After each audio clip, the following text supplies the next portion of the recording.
It's been one of the Queen's most difficult years to date. 1992 was famously labelled as her annus horribilis. Scandal, marital woes, and tawdry tabloid stories dragged the royal family's reputation through the mire. 1992 is not a year on which I shall look back with undiluted pleasure. It has turned out to be an annus horribilis. But the past year has seen a sense of history repeating itself. Controversy surrounding her children. The allegations may not be new, but they dramatically raised the stakes, not only for Prince Andrew, but the royal family as a whole. I would say no way back now for Prince Andrew. Serious family fallouts. Have you spoken to your brother since the interview? I haven't spoken yet, but I will do. Queen is a realist, and she knows with all her experience that you can't tell your grandchildren what to do. It doesn't work. Damaging accusations against the institution. There's a conversation with you, with Harry, about how dark your baby is going to be? Potentially, and what that would mean or look like. A global health crisis that consumed Britain. The Queen is presiding over a nation which couldn't make any sense of what was happening. The fear was profound. And the death of her husband after 73 years of marriage. That picture at the funeral where she's sitting there all alone, that was so sad. That was the picture that I'll never forget. After this year of tragedy and controversy, can the royal family be repaired? It's an insidious drip, drip, drip of damaging headlines. There was a series of collisions that were happening, and it looked like it was going to get worse, and it did get worse.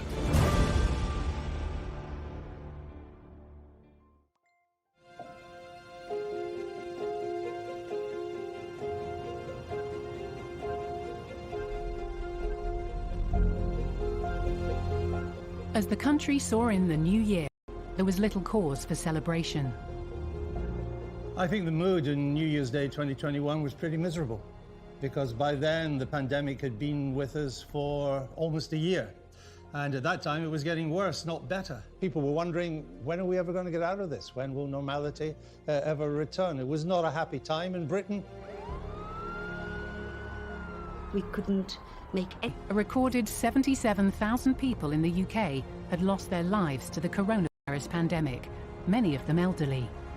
Uncertainty lay ahead for Britain and its monarch.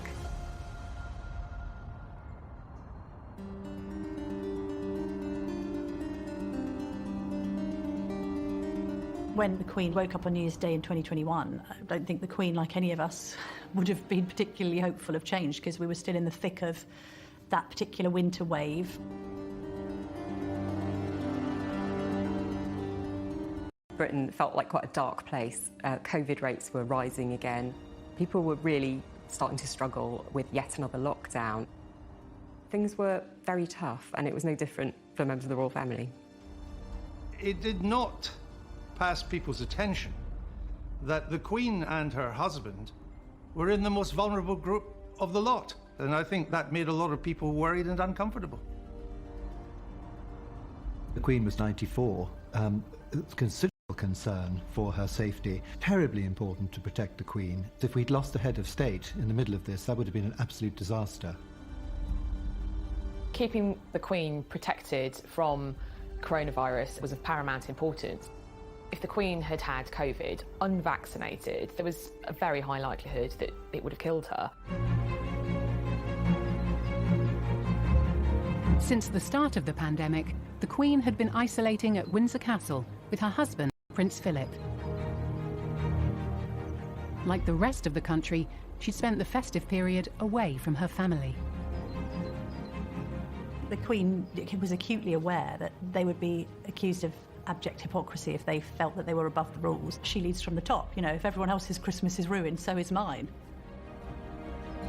Prince Edward and Sophie have told us that there were quite a few times when they were talking to the Queen and Prince Philip from sort of ground level, and they were up on a balcony, so that they were all socially distanced. The one thing the Queen would wish to do would be to set an example. In any society, individuals do look for leadership that gives them confidence and comfort. It's very much reflected in the Queen's Christmas message, to encourage people to keep going. Of course, for many, this time of year will be tinged with sadness. Some mourning the loss of those dear to them, and others missing friends and family members distanced for safety, when all they'd really want for Christmas is a simple hug or a squeeze of the hand. Behind palace walls, there were growing concerns for 99-year-old Prince Philip, who'd suffered serious illness in the previous years. Unique bubble. HMS Bubble was the name that was given to the group of people that self-isolated with the Queen and Prince Philip, and that was a name coined by Tony Johnson-Burt, who's head of the royal household. And he was very much likening the kind of camaraderie with that of a ship. And that was quite onerous on those members of staff, because once they were in the bubble, they stayed in the bubble. Once they'd committed, they were in, and that meant that they were there, locked in, and not able to see their own families for quite a huge amount of time. The point was the Queen and the Duke not to get this virus. But because of that, the Queen lost contact with the general public, and she never went on any engagement. All those things were put on hold.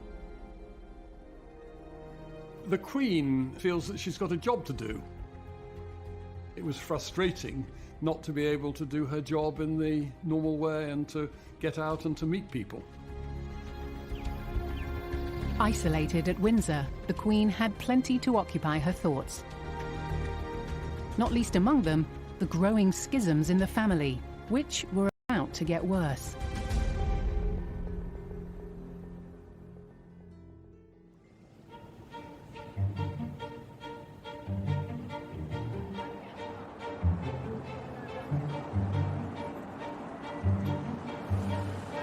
It had been a year to the day since Harry and Meghan had dramatically announced their intentions to step away from being senior royals.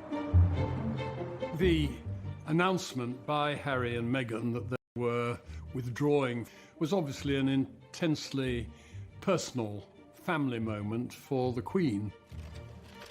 They went off to Canada for a bit, and then they came back, and then they threw all this at the Queen and said what they wanted to do, and she very wisely said, well, give it a try and have a year's probation. The transitional period was put in place as almost as a kind of safety catch, so that should the couple go to America and decide that actually they'd made the decision, had they found themselves unable to make things work, that they still had this opportunity to return and resume. It's almost like granting them a year-long sabbatical, if you like.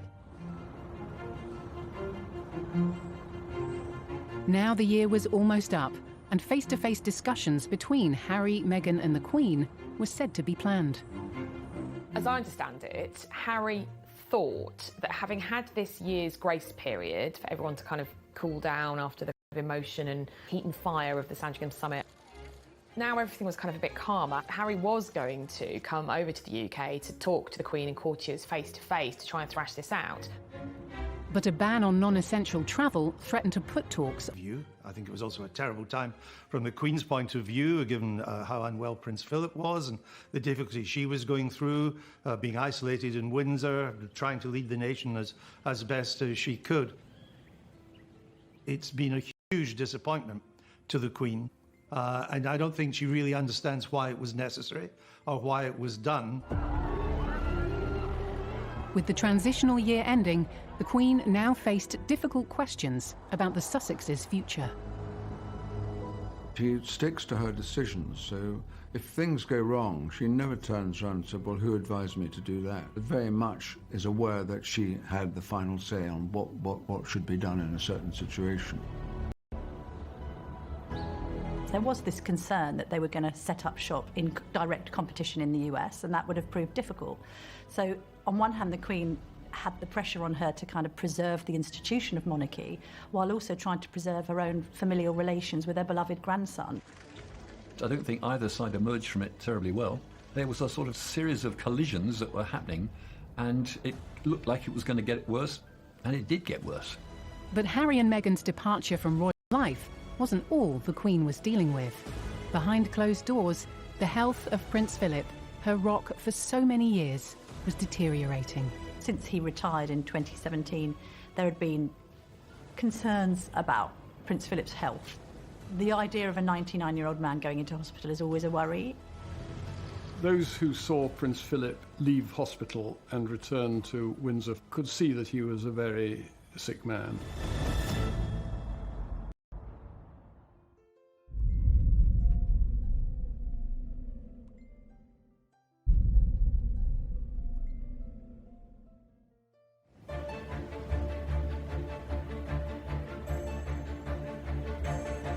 As winter continued, the Queen remained at Windsor Castle with Prince Philip. I don't think that the Queen and Prince Philip have ever spent quite such a long time completely together, because they were both busy, they were both travelling in different directions, they were both doing different things. They weren't ever really quite as together as they were for this long period of time. It must have been quite difficult for the pair of them, really, because although the Queen had her principal staff there and a dresser, it was tough. When someone who's been incredibly busy, active all their lives from a very young age, for the Duke, it must have been terrible.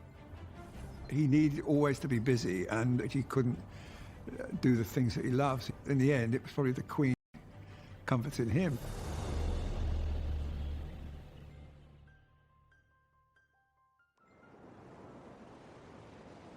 Sussex have tonight announced they are expecting a second child. I'm sure the Queen was absolutely delighted to hear the news that the Sussex were expecting a second child, but it is difficult for the Queen because she hasn't been able to see Archie. I think the last time she actually saw him in the flesh was November 2019. The only time she's ever going to see these great-grandchildren is if they come over to the UK. Maybe she'll see them next year as she marks her Platinum Jubilee. We have to wait and see. The following day, more news emerged from California. This time, it wasn't so good. It was revealed that Harry and Meghan were to give their first interview since stepping away from the royal family to US talk show host Oprah Winfrey. It came as a huge surprise to the royal family that Harry and Meghan were prepared to do this, and to do it with Oprah Winfrey. There was surprise, some anger, maybe a little apprehension as well, that they were giving this interview, because not only had they cut loose and seemed to want to do their own thing out in California, but that they were going to wash their dirty linen in public. It was much better when the monarchy was more of mystique. There is less privacy, and I think for their sakes that's a pity. News that the Queen's grandson was discussing royal life with one of the world's most famous interviewers sent shockwaves through the royal household and around Britain. It was dominating the newspapers. It was totally dominating the airwaves. When's it going to be screened? And then they were putting little segments out, which was getting people in a state of frenzy almost about it.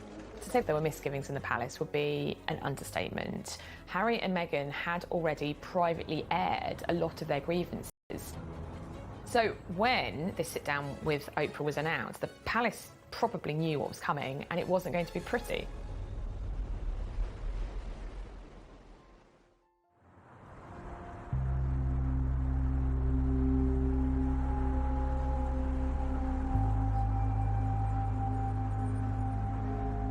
The Duke of Edinburgh is in hospital tonight on his doctor's advice after feeling unwell. Prince Philip, who turns 100 in June, was admitted to the King Edward VII Hospital in London as a precaution.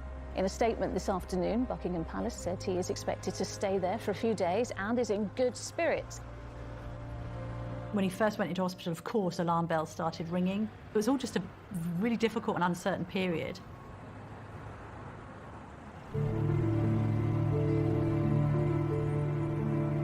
At the same time that the Duke of Edinburgh is in hospital, there's this family drama unfolding. I think it had become abundantly clear as time had gone on. For the interview made it quite clear they weren't coming back. So rather than have endless speculation about this 12-month review coming to an end, the decision was just taken, right, they're not coming back, let's just clear that one up. Unable to talk face-to-face, a final decision on Harry and Meghan's future was made, with them 5,000 miles away. The Queen would have tried to talk him out of it, you know, in a nice way. You know, do you really need to do this? He wanted to keep his titles, he wanted to keep the name for his charity, and the Queen stopped that straight away. She said, you're either going to be working here as a member of the royal family or you're going to America. If you go to America, you're just Prince Harry. And she was adamant that was the case. The Queen was upset about that. And every one of them knows the last thing you want to do is upset the Queen.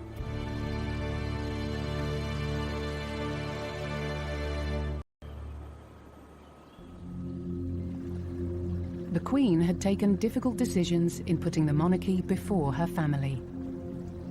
Now she had to face up to problems closer to home, where Prince Philip's condition was getting worse. Prince Philip went to hospital. To begin with, they said as a precautionary measure. He then had to be moved from the Edward VII to another hospital. Like many Britons, Queen was unable to visit her husband as he continued his stay in hospital. The royals were probably acutely aware that there's a lot of transmission in hospitals. They didn't want to put the Queen at unnecessary risk. What's the point of her being in a bubble for months and months and months, only to then travel to London to a hospital? She must have been concerned, but she probably spoke to him every day on the phone. And she probably discussed the Harry and Meghan situation on the phone with Philip. And I think if he had any patience left, he would have probably calmed the Queen down a wee bit, you know. Prince Charles managed to visit his father, but left visibly distressed. But Charles left pretty upset, so I figured that that conversation had been, it's not far off for me, you know. He's talking to Charles and probably saying, that, you know, like most parents would say, look, take care of your mother, keep your eye on your mother, make sure she's, you know, everything's fine. You know, it's the sort of thing you would say. He was 99, and he had recurring problems. And at that age, I didn't think he would come out. I said to my family, I think this is the end for poor Prince Philip.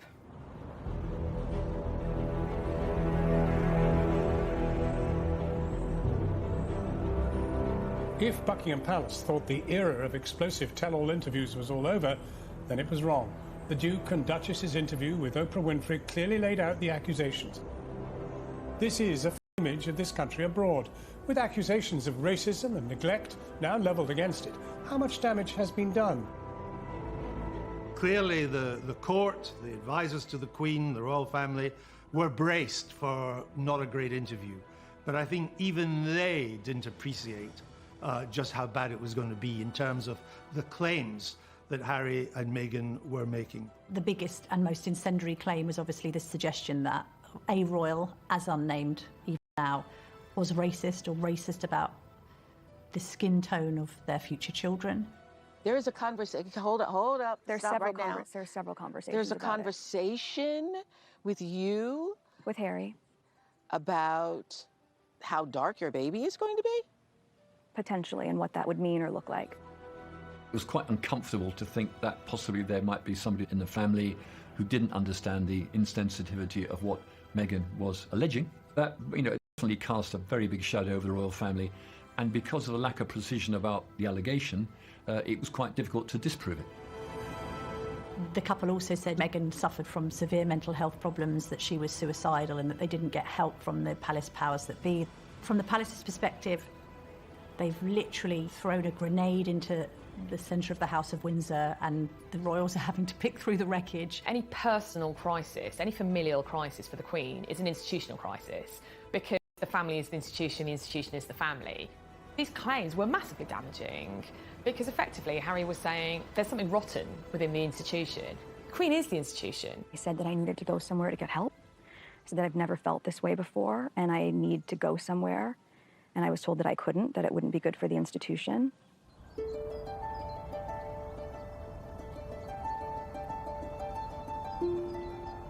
I think some people were genuinely rattled by what was said. Prince Harry was speaking as a free individual. But there's no doubt in my mind that there's great discomfort in the royal family.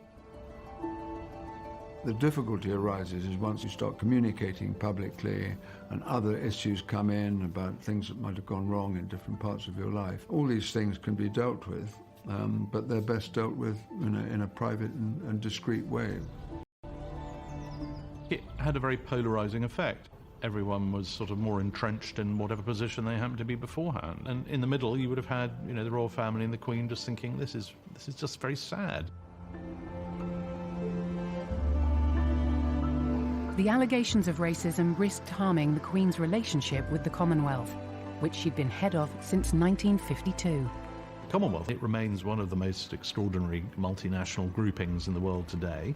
To endanger that by making remarks, I think you've got to be very careful before you cause that sort of damage.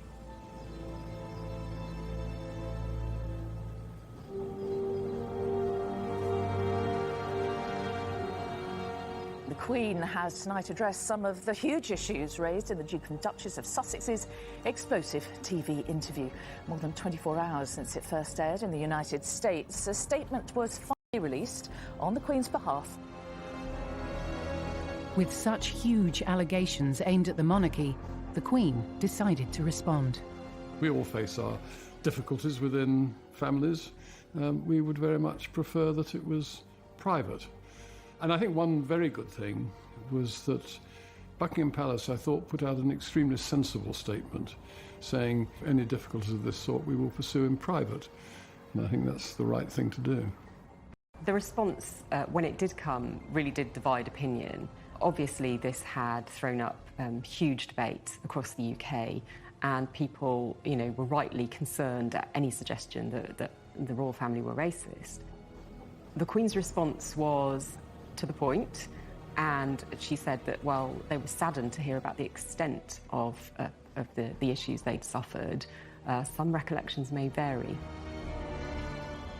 The Queen was basically saying, that's not my recollection of what happened at all. There's no question in my mind that the Queen would have seen the interview as disloyalty, an unnecessary disloyalty. She'd gone out of her way to try and make things work with Harry and with Meghan. She's handled it magnificently, but I think it was a huge disappointment to her. And I think she saw it as an unnecessary disappointment, a disloyal disappointment. It was a rocky moment for the Queen and the monarchy. Her previous Annus Horribilis, 1992, the events that happened then were really personal events to her. But this time, it's been a national event, which has been combined with various personal sadnesses. I think it must have been extremely difficult for the Queen. All the allegations that came out of the Oprah Winfrey were shocking. She threw out a lot of things left and right without being very specific about it and caused an enormous amount of trouble. There was mild comfort for the Queen when Prince Philip was finally released from hospital. But at 99 years old, there were still serious concerns for his health. Those who saw Prince Philip could see that he was a very sick man. He leaves a tremendous hole in your life, and it affects you hugely, the thought that you're not going to be able to talk to that person again. She's had this terrible year because of everything that's gone on with Harry and Meghan and the pandemic grounding her when all she wants to do is go out and about and do her job. And then her husband dies.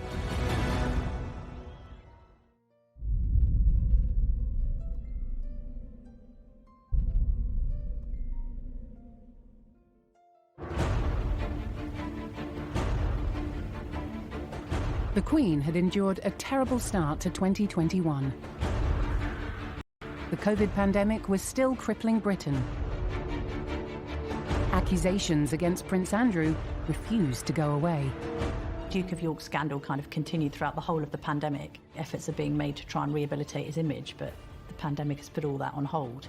And actually, from the Queen's perspective, it's probably been convenient to her that he's just been completely out of the limelight. And equally, the attention's been largely on Harry and Meghan. The fallout from the interview between Harry and Meghan and Oprah Winfrey looked set to continue. And now Prince William was embroiled in it too. The Queen had the pressure on her. There have been comments made about Prince William being trapped, for instance, but the Queen has almost, as ever, remained sacrosanct in all that. In the days after the interview, Prince William also responded. Have you spoken to your brother since the interview? No, I haven't spoken yet, but I will do. And can you just let me know, is the royal family a racist family, sir? No, we're very much not a racist family. The breakdown of Harry's relationship with his older brother William was highlighted in the Oprah Winfrey interview. But the cracks had been growing for some time. When I first saw reports that the relationship was breaking down, I didn't quite believe them because the two boys had been pretty close for most of their lives, and they'd been through hardship together with the death of their mother. When Harry decided to cut loose from the royal family, leaving a lot more pressure on William and Kate to continue with royal duties, particularly as Prince Philip at that time was seriously unwell, and the Queen had stepped back. So it meant the royal duties were now being shared between fewer and fewer people. And I think William did resent that. The Queen made it clear in her statement in response to the Oprah interview that Harry and Meghan remained much-loved members of the family. And it's clear that, you know, the falling out between the brothers in particular will be very hard for her to bear, particularly given that she took a close interest in their upbringing following the loss of their mother. You know, these are two brothers who have been inseparable for many years, and it's incredibly... The book Finding Freedom, released the previous year, had intensified rumours of a rift between the brothers. Finding Freedom was the first course in the long banquet of Sussex revelations. The book confirmed in many people's minds what a lot of people already knew, which was that the two brothers had really, you know, fallen out, and that there was a real unhappiness on the side of the Sussexes. I think we knew that Harry and William's relationship had changed over the years, just because Harry himself admitted that they were on different paths. There were reports that there had been tensions. The Queen is a conflict avoider by nature, and therefore the idea of Harry and William not being close, I think, would really trouble her. It must be upsetting the Queen to see that in her family, that two boys that grew up together, they played soldiers together, they had their treehouse at Highgrove together, they learnt to fly together, they flew helicopters together, and now they're not even talking to each other. I don't know what it's going to do to make it right, but it's got to come from him, and it's got to come from him in a big way, and from Meghan. I think it's possible you can change any situation if you really both want to. But, you know, while there's feud going on with his brother, where they barely talk to each other, it's not nice. There is a risk that this kind of almost sidebar soap opera between the two can overwhelm and overshadow more important events in the royal family.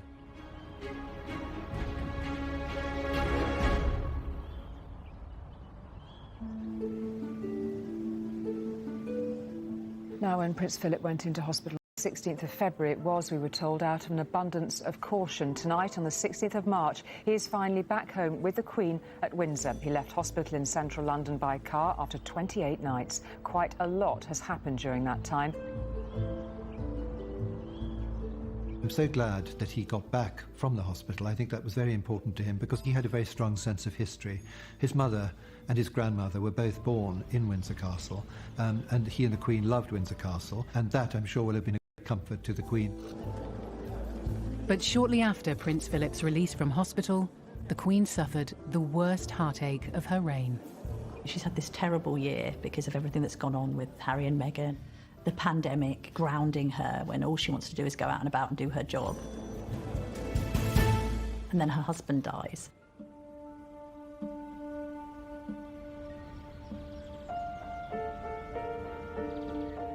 We are interrupting normal programmes to bring you some news from the royal household. It is with deep sorrow that Her Majesty the Queen announces the death of her beloved husband, His Royal Highness Prince Philip, Duke of Edinburgh. It was a terrible loss to the Queen in the most terrible of circumstances, of lockdown, of the Queen being on her own, of the royal family not even able to come and see her and comfort her. His death would also be a period of national sadness for the Queen herself.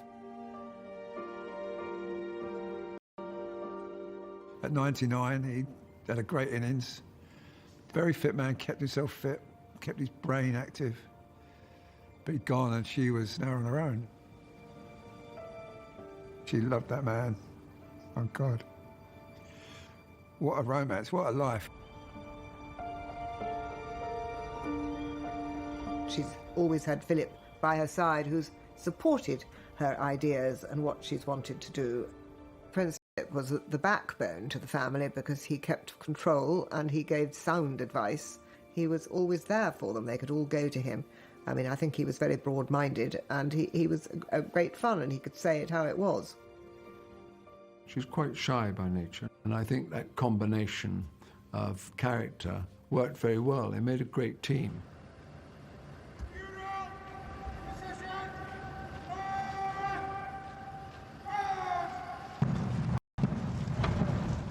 On the day of Prince Philip's funeral, there were blue skies, with Windsor Castle basked in sunshine. In a stripped-back service, the small number allowed to attend were forced to sit apart. But the distance between brothers William and Harry continued to attract attention. There was a lot of talk about whether Harry and William would speak to each other. In the run-up to the funeral, that threatened to overshadow it. In order to dissipate that, the brothers did make a show publicly of coming together. The Duchess of Cambridge kind of acted as peacemaker, and they had a chat as they walked from the chapel. And I think that was a very good PR move to make sure that the narrative of the day was about Prince Philip and not about their own row. We have been inspired by his unwavering loyalty to our Queen, by his service to the nation. The Queen sat alone as she grieved for her husband of 73 years. That picture at the funeral where she's sitting there all alone, and that was so sad that she was keeping the rules, keeping the isolation rules, sitting on her own, and there she was burying her husband. That was the picture that I'll never forget. He was an essential part of her working life, as well as inevitably of their private and family life. The Queen has been through, decades of it. No one else. She set her sights on him. She married him. He was a husband for 73 years, so his loss will have been absolutely heartbreaking for her.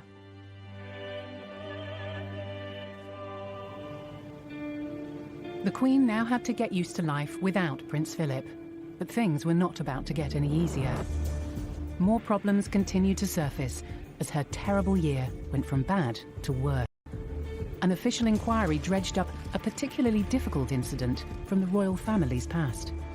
The Panorama interview of 1995 was a real low point for the monarchy, particularly for William and Harry. To have that regurgitated quarter of a century later was pretty grim for everybody concerned. The interview was basically exposing everything that the public thought was probably wrong about the royal family. So for this to come up again was to raise a subject the royal family wished would go away. And on top of that, the constant coverage of her grandson's troubled relationship showed no signs of abating. All the conversation was in newspaper offices. Did they meet afterwards? Did Harry go and see his father afterwards? If there's a constant, is there a reconciliation? Are they friends again? Is it on? Is it off? It will overwhelm everything else. The soap opera will take over from more important matters. I think William realises that. I think the Queen realises it too.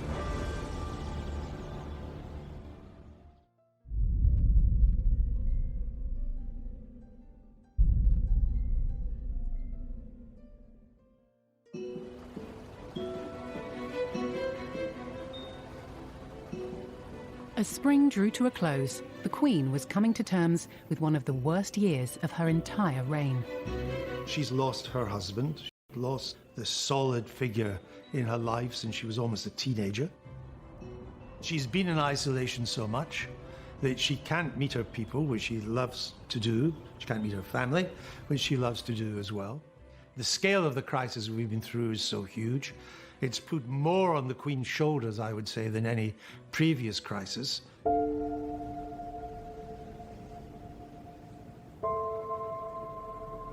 The Panorama interview that changed Princess Diana and the royal family's lives forever was obtained with deceit. What we discovered about the Diana interview with Martin Bashir was basically that Bashir misled people in order to get the interview. In truth, nothing that he did made the interview invalid, although it's now often described as a discredited interview, because Diana was going to say it, and Diana was going to choose Panorama. And I know that because 10 years before she told me, when I was making a programme about her, that what she really wanted to do but she did. I mean, the 1990s were a difficult time for the Queen. The Diana interview, the Andrew Morton book, Diana's death, and how to handle that. I think the last thing she wanted was to be reminded of that time. She has moved on from that. She was a victim of it in a way. She suffered from it and had to learn a lot of things from it too. The Queen doesn't like private issues being made public. The interview was basically exposing everything that the public thought was probably wrong about the royal family. For this to come up again was to raise a subject the royal family wish would go away.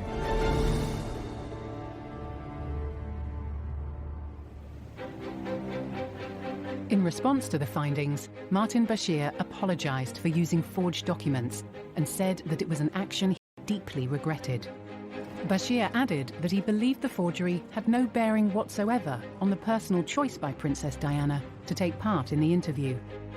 The Queen remained silent, offering support to her family behind the scenes. The Panorama interview of 1995 was a real low point for the monarchy. So to have that regurgitated quarter of a century later was pretty grim for everybody concerned. It was still damaging, all that stuff being brought up again to the institution of the monarchy, and it was something else for the Queen to have to kind of think about ghosts coming out from the past. You know, when difficult things from the past do resurface and have to be faced again, it can't be pleasant. The BBC apologised, and I think that will have helped, in a sense, to draw a line under it.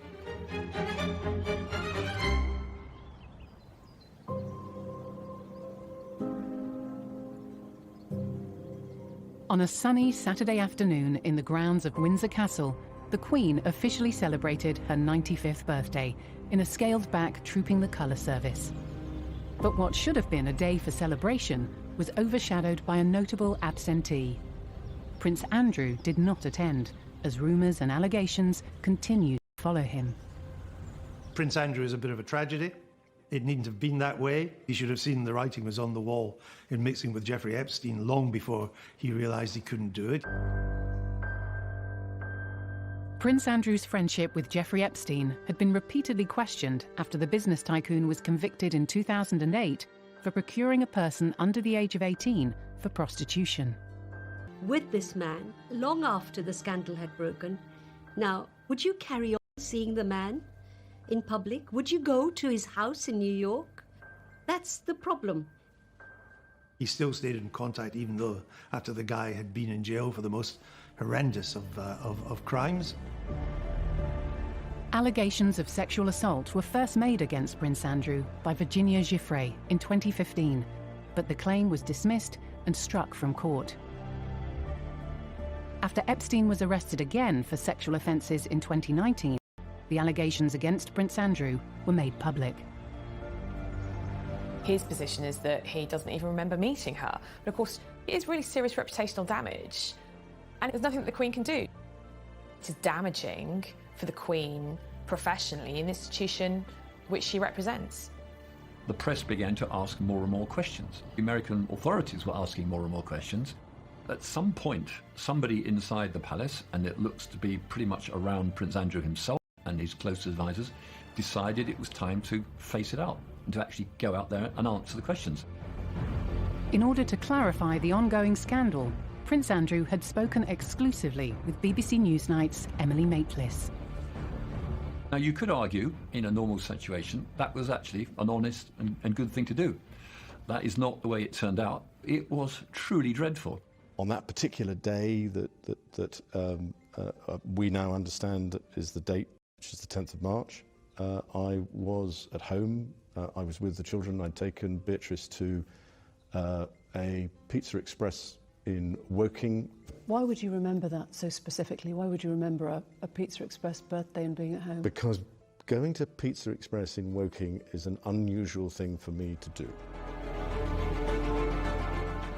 At the end of it, he thought he had done rather well, which suggests no sense of judgment or no self-awareness. The Duke of York had hope that it would kind of clear the air, he could get his version of events over, and that it would wipe the slate clean and enable him to kind of carry on with his royal life. In fact, it did the complete opposite. It proved to be a catastrophic mistake that he has struggled to recover from ever since. Although Prince Andrew still held his title as Colonel of the Grenadier Guards, his role was replaced at this year's Trooping the Colour service. He has strenuously denied all the allegations against him. The poor Queen, it really feels as if, you know, it's one kind of blow after the other. This is one of the most serious affairs of the last 5-10 years for the Queen. This is not going to go away.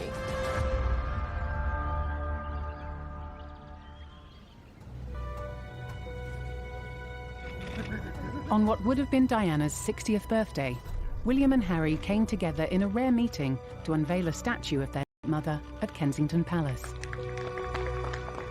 Here they were in the same place, in the grounds of their childhood home, the first time they'd been seen together in public since Prince Philip's funeral.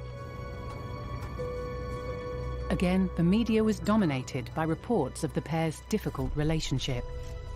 Even when they were there together unveiling the statue of their wonderful mother, Diana, who was, in my view, the greatest woman of the 20th century. No one's looking, the statue, everybody's looking at their reaction to each other, and because it's duty, they just got through it. It did bear the hallmarks of quite a sort of tense moment. People were hoping this was going to be the moment that the brothers reconciled, and I think, you know, there's more work to be done to that relationship. The unveiling of Diana's statue marked another royal engagement that threatened to be overshadowed by the warring brothers. I mean, it must be galling, bluntly, for the Queen. I don't think you ever quite get used to it when it's so close to you personally, to see your own grandsons being cross-examined, in a sense, or their body language constantly being poured over by the press. I'm pretty sure, from what I've been told, that Prince William and Kate are reconciled to the fact that it's broken and it can't be put together. Not in the foreseeable future, anyway. And that they need to go their way, and William and Kate will go their way.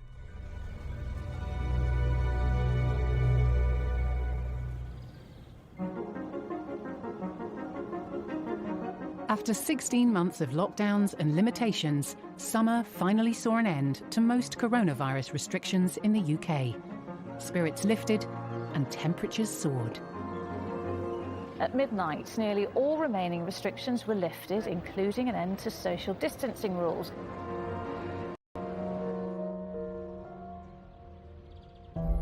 But on the same day, the Queen faced another bombshell from her grandson. Prince Harry suddenly announced that he is going to be producing an autobiography in the Queen's Platinum Jubilee year. And I don't think anyone at the palace was terribly happy about that, but at the same time, I don't think they were terribly surprised. The palace will be completely dismayed that Harry is writing a book. It's not what the royals are meant to do. It's unfortunate, it's unnecessary. I don't know why he's doing it. He doesn't need the money. Every time he does something like this, the return will be diminished and diminished and diminished until there's no return. Harry's memoir is expected to reveal intimate moments from his time within the royal family. The Queen was taught to not wash her dirty linen in public. She's been brilliant all her life about not discussing family problems in public. She is the past master of it. It will be hard for the Queen at her age. She loves her grandchildren, no doubt at all, and her great-grandchildren. She'll just have to think and feel with Harry, not hold herself apart. Why should he not be able to speak freely? The book itself may cause the royal family more anguish. It's never really been done before. The Duke of Windsor did write a book, but it'll be years and years after his abdication.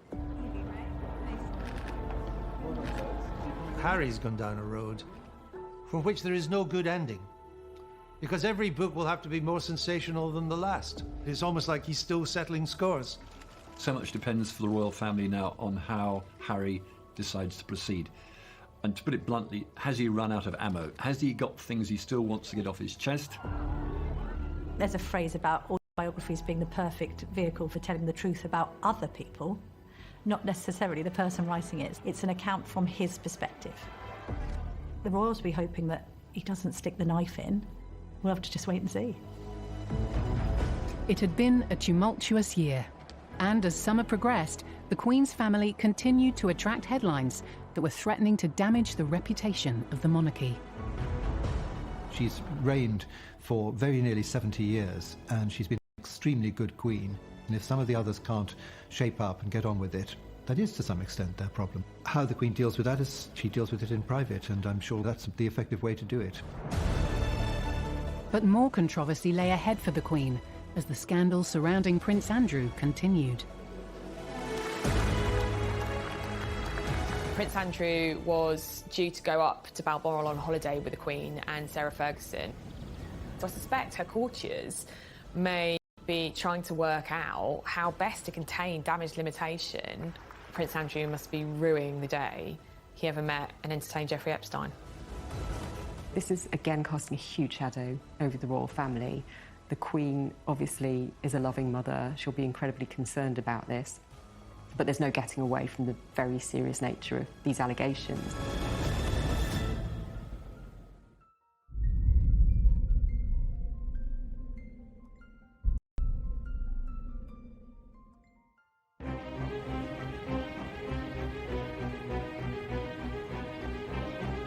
The Queen was living...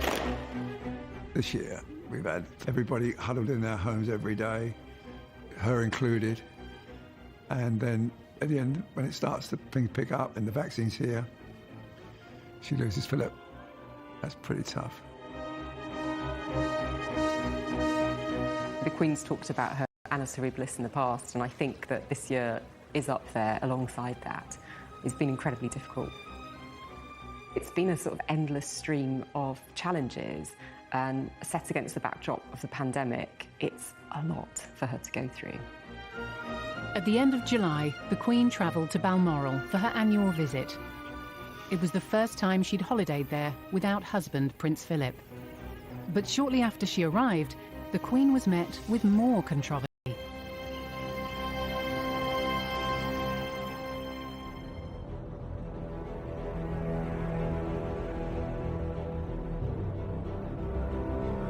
The allegations may not be new, but they dramatically raised the stakes, not only for Prince Andrew, but the royal family as a whole. For the first time, Virginia Giuffre has alleged in graphic terms in a court document that she was threatened into engaging in sex acts with Prince Andrew while she was a child, and when she claims the prince knew she was the victim of sex trafficking. She is suing him directly for damages in a civil case. In August, a legal case was filed against the Duke of York, alleging rape in the first degree, which is quite an extraordinary allegation. And this is a civil case, so it's not a criminal procedure, but it's been brought by his longtime accuser, Virginia Giuffre Roberts. And it's something that is not going away anytime soon. This is again casting a huge shadow over the royal family. The Queen obviously is a loving mother. She'll be incredibly concerned about this. But there's no getting away from the very serious nature of these allegations.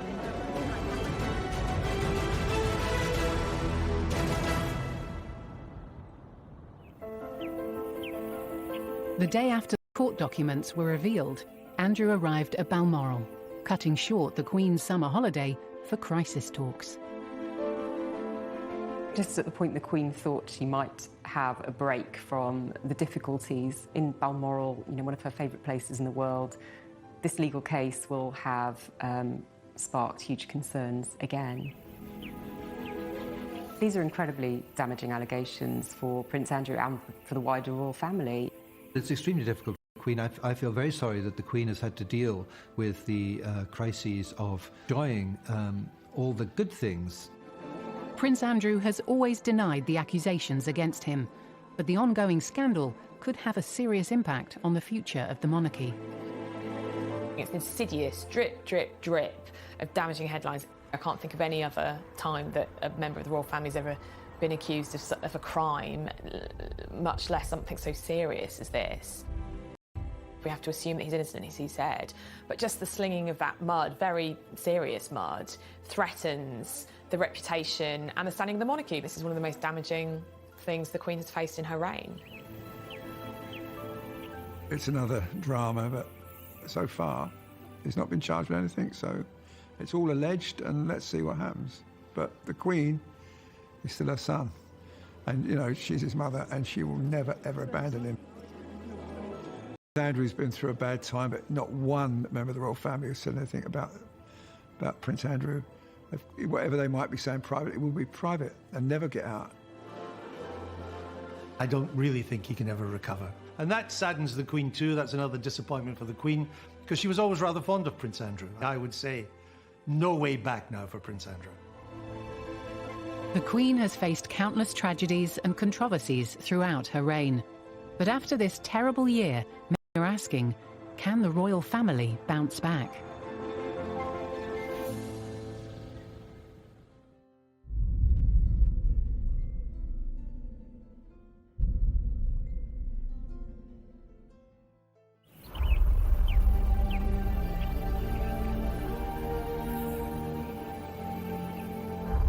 As 2021 continued, the Queen was presiding over an increasingly fractured family. Acrimonious departures and a US federal investigation were unlike anything the Queen had witnessed during her reign. And her children continued to dominate headlines as the year went on. Now, you might not know the name Michael Fawcett, but there was a time when he was an indispensable aide to our future king, Prince Charles.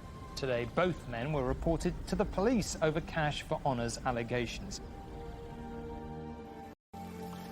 Claims of misconduct from within Prince Charles's camp threatened to bring the monarchy into disrepute after Charles's former aide Michael Fawcett stepped down from his role as chief executive of the Prince's Foundation.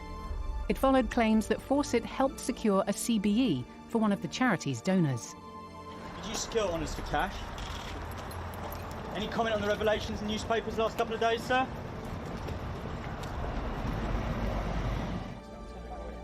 The future king admitted the allegations were an embarrassment. With the Queen in the twilight of her reign, the stability and future of the monarchy is paramount. The Queen has guided it all through for 70 years, and Prince Charles will do the same, and there'll be William will do the same, and George will do the same, because they will be brought up in that tradition. But at the moment, the Queen is still the boss, and she intends, I think, to just finish the job. And whenever that job ends, no one knows, but it will be a sad day. And as Prince Charles once said to me, I never ever say when I'll be king, because that's the day my mother dies, and I will be so heartbroken.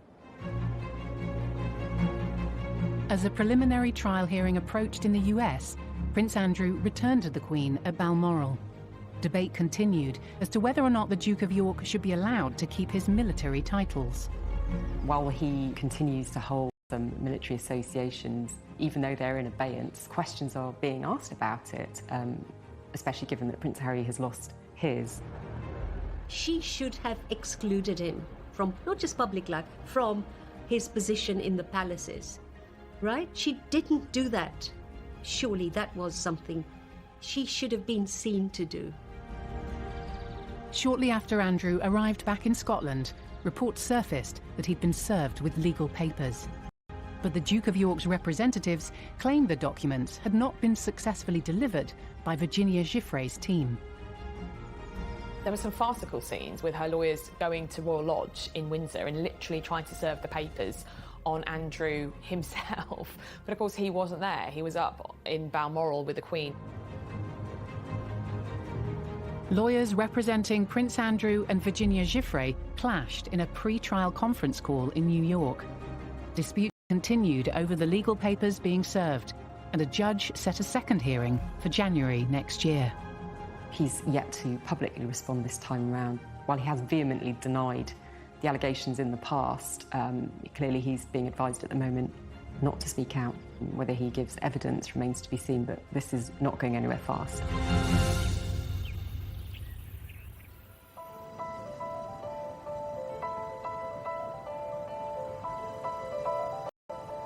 The Queen was forced to pull out of her first public appearance for weeks today with a new health problem. She had been due to watch the remembrance service at the cenotaph, but withdrew this morning with a bad back. With a difficult year coming towards an end, a disappointed Queen had to miss one of the most important events in her calendar. It was the first time in over 20 years that she'd not attended.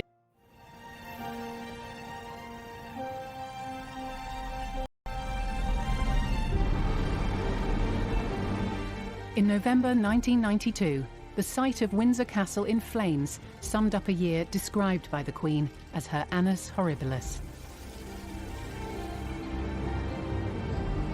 Certainly you see it as another annus horribilis because of Megxit and a pandemic. What we can certainly conclude is, it's not always plain sailing for the royals. If you just look back at all the events over the last year, it was this bleak period. She's been through some very sad moments, some of the saddest days of her life, saying goodbye to Prince Philip, and that incredibly sad image of her alone in St George's Chapel. I mean, that really is heartbreaking, and yet through all that, she's absolutely committed to the job.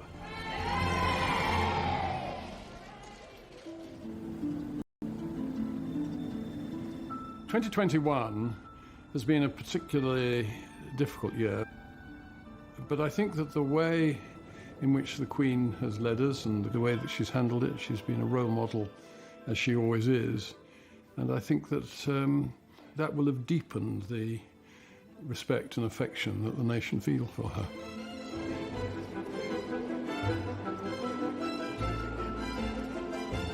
She's going to be 96 next year. She's celebrating 70 years on the throne.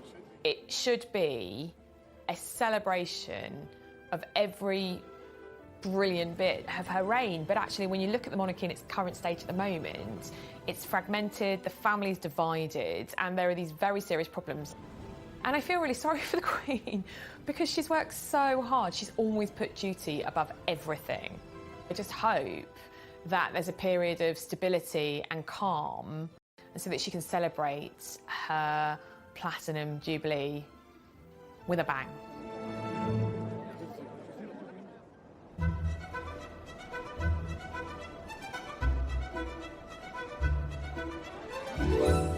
After a year of difficulty and strain, and the Queen's health in the headlines, will this new annus horribilis weaken or strengthen the monarchy? The strength of our monarchy has been, that it is able to adapt. It's always changing, and I think providing that the values are still there, it often changes for the better.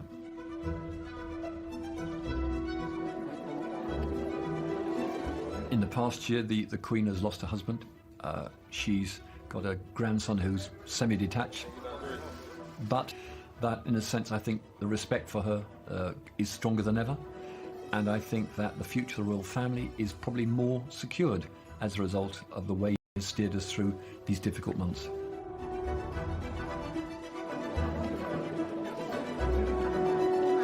The Queen has shown huge strength of character, strength in the way she does things. She's always listened to advice. She's just an incredible woman, and I admire her enormously. She has been a rallying call for the nation. She has been a unifying figure for the nation. She has been a figure of love for the nation as well, and a figure of common sense for the nation. That wasn't always true in previous crises.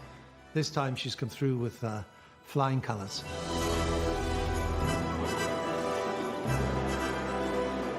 Men hadn't even walked on the moon when the Queen came to the throne, and she's been a person who's steadied the ship during all those years. We're very lucky to have her.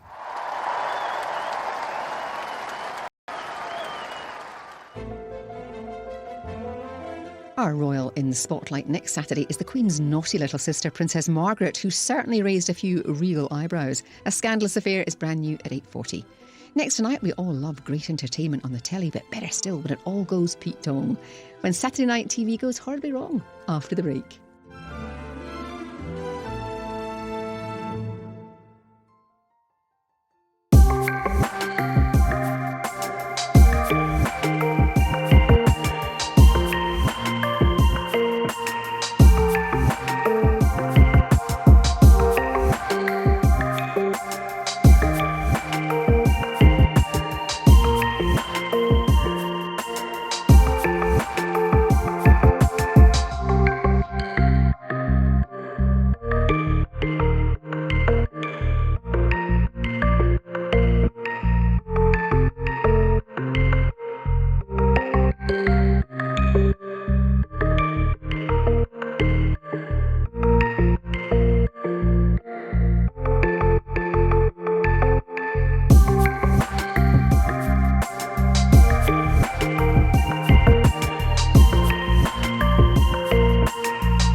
many of them elderly.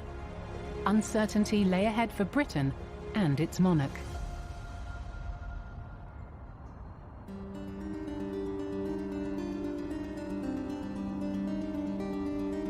When the Queen woke up on New Year's Day in 2021, I don't think the Queen, like any of us, would have been particularly hopeful of change because we were still in the thick of that particular winter wave.